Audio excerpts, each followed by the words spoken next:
नमस्कार. मी राही. Welcome back to हितगुज with राही. कसे आहात सगळे? काळजी घ्या, सुरक्षित राहा. आज मी बोलणार नाही आहे, काही सांगणार आहे. असं कधी कोणी काही सांगत असेल तेव्हा ते नीट ऐकणारा कान होता आलं तर किती बरं होईल नाही? हो, मी आहे. मी ऐकतेय. एवढे शब्दच किती आश्वासक असतात. आपल्याला समजून घेणारा कान आपल्या आयुष्यात असेल तर आपण खरोखरच भाग्यवान आहोत. तसेच तुम्ही कोणासाठी तरी कान होऊ शकला असाल तरीही तुम्ही भाग्यवानच आहात. उत्संबळून येणाऱ्या भावनांना वाट करून देणं खूप गरजेचं असतं. व्यक्त झाल्याने सोपं जातं. आपलं असं कोणी आहे ही भावनाच पुरेशी असते. आनंद, दुःख, भीती, भावना कोणतीही असो, ती शेअर करता आली पाहिजे. असं म्हणतात की आनंद वाटल्याने वाढतो आणि दुःख वाटल्याने कमी होतं. US स्टोरीकॉप नावाची एक NGO आहे. ते 27 नोव्हेंबर हा दिवस म्हणजे थँक्सगिव्हिंग नंतरचा दिवस नॅशनल डे ऑफ लिसनिंग म्हणून सेलिब्रेट करतात.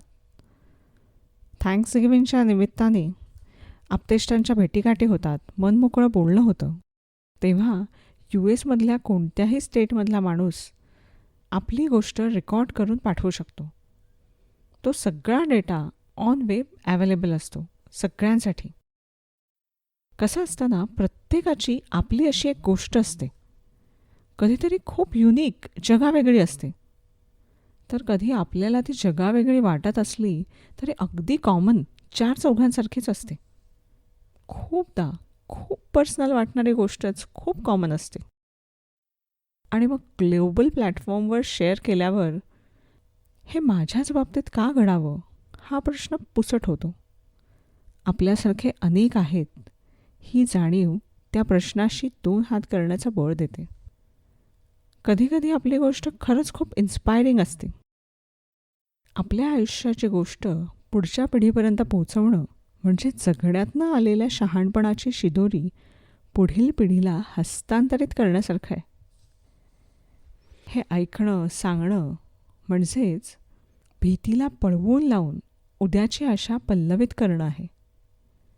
स्वतःची खरी आणि उत्तम बाजू जगासमोर मांडणं आहे.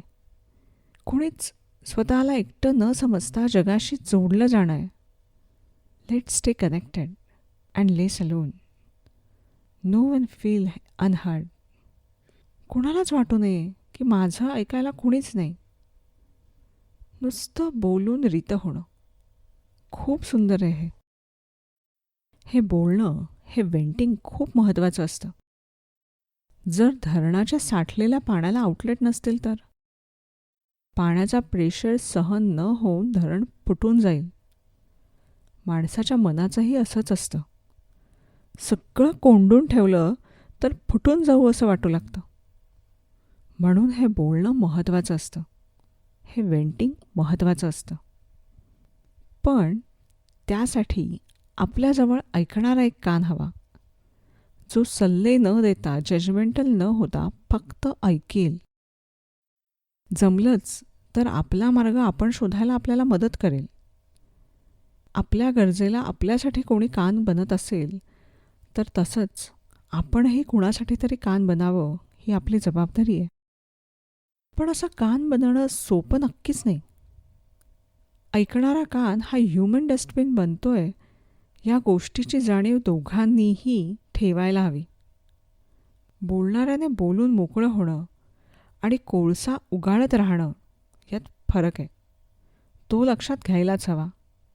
कोळसा कितीही उगाळला तरी काळाच असतो. रोजचं रडगाणं गाण्याची वृत्ती असेल तर त्या वृत्तीपासून कानाने आपली सुटका करून घेणंही कधी कधी गरजेचं होऊन बसतं.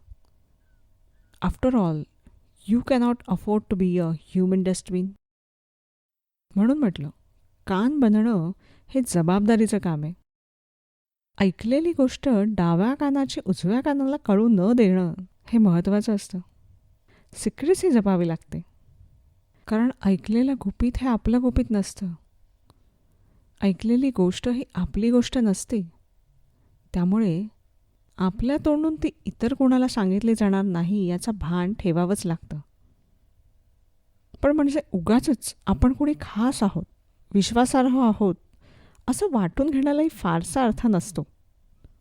माझ्या व्यतिरिक्त त्या व्यक्तीला आपलं असं कोणीच नाही असं वाटून आपणच आपला अहंकार कुरवाळण्यालाही अर्थ नसतो.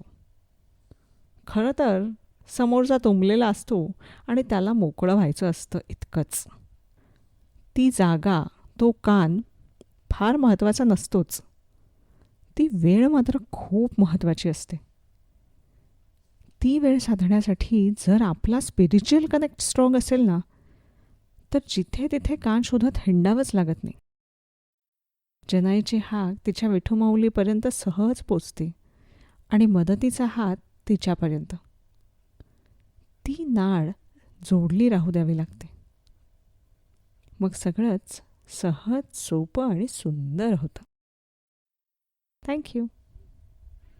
हा एपिसोड जर तुम्हाला आवडला असेल तर लाईक करा, शेअर करा, सबस्क्राईब करा. लवकरच पुन्हा भेटू. Till then, bye.